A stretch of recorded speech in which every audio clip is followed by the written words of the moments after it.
Food is a defining part of every culture. This makes sense. It's necessary for survival. But have we taken it too far? Human evolution simply hasn't caught up with food culture. While genetics play a role, we would be remiss if we didn't look at the inherited lifestyle behaviors that lead to many lifestyle chronic diseases. This is not an effort to point fingers or place blame.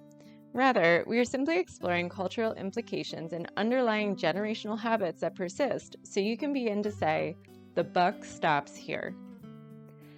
Being a transition person for your family is hard. In order to effectively do this, you must first transform yourself and communicate your personal journey to your support network. This can be easier said than done, because in many cultures, taste is the only thing defining good. More is not always better. Family traditions surrounding food leave you in a food coma, making you dread the consequences the next day. Even within our home or work environment on a daily basis, we can be coerced into taking tiny tastes and giving into temptations because of the power of suggestion. Sometimes it's as simple as a commercial on the TV making you salivate, or walking through the grocery store. Other times, it's really just the food pushers adding more food to your plate or insisting that you just take a tiny taste because it's so good. You don't want to offend, but you also don't want to sacrifice your goals that are your top priority at the moment.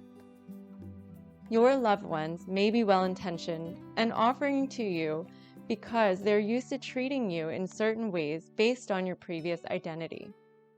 Now, even if they know you're on this journey, they may not know how to handle your shifting identity and healthier choices.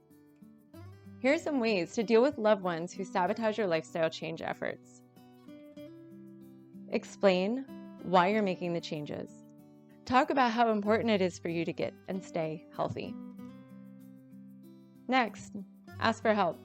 Explain how a change for them, like not keeping the chips in the house, helps you reach a goal. Tell them that it may only be for a short time until you feel comfortable with your new habits. Maybe make a compromise. Instead of no ice cream, get frozen yogurt in the smallest container. Instead of cutting out lying in bed reading for most of the weekend, suggest cutting down the time and then going out for a walk.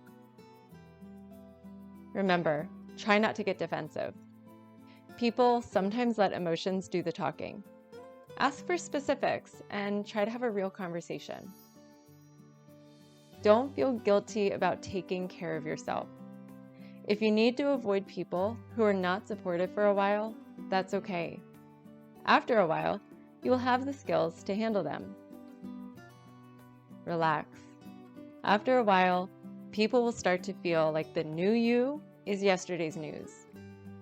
How you are choosing to live your life will simply become just another facet of who you are, not the main attraction. Invite them to join you. It's always easier to make changes if you have someone to share it with.